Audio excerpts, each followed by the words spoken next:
భగవద్గీత, వేదాంతం, యోగా ఇవి కేవలం ఒక మతానికి సంబంధించినవని అనుకుంటున్నారా? అయితే మీ మైండ్ బ్లాక్ చేసేలా మద్రాసు హైకోర్టు ఒక హిస్టారికల్ అండ్ సంచలన తీర్పిచ్చింది. అవును, భగవద్గీతను బోధించడం కానీ, యోగాను ప్రచారం చేయడం కానీ భారత చట్టం ప్రకారం అస్సలు మతపరమైన కార్యకలాపం కిందకి రాదని కోర్టు తేల్చి చెప్పింది. అసలు విషయం ఏంటంటే, విదేశీ విరాళాల నియంత్రణ చట్టం అంటే ఎఫ్సిఆర్ఏ కింద మత ప్రచారానికి విదేశీ నిధులు వాడకూడదనే రూల్ ఉంది. అయితే ఈ సాకుతో గీత, యోగా నేర్పే ఎన్‌జీఓల విదేశీ డబ్బులను నిలిపివేయడానికి వీల్లేదని న్యాయస్థానం స్పష్టం చేసింది. భగవద్గీత అనేది కేవలం ఒక వర్గానికి చెందిన మత గ్రంథం కాదు. అది మనిషికి కర్తవ్యాన్ని, నైతికతను నేర్పే ఒక అద్భుతమైన ఎడ్యుకేషన్.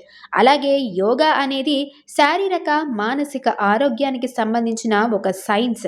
మన భారతదేశ నాగరికత ఆధునిక మతాల కంటే పురాతనమైనది.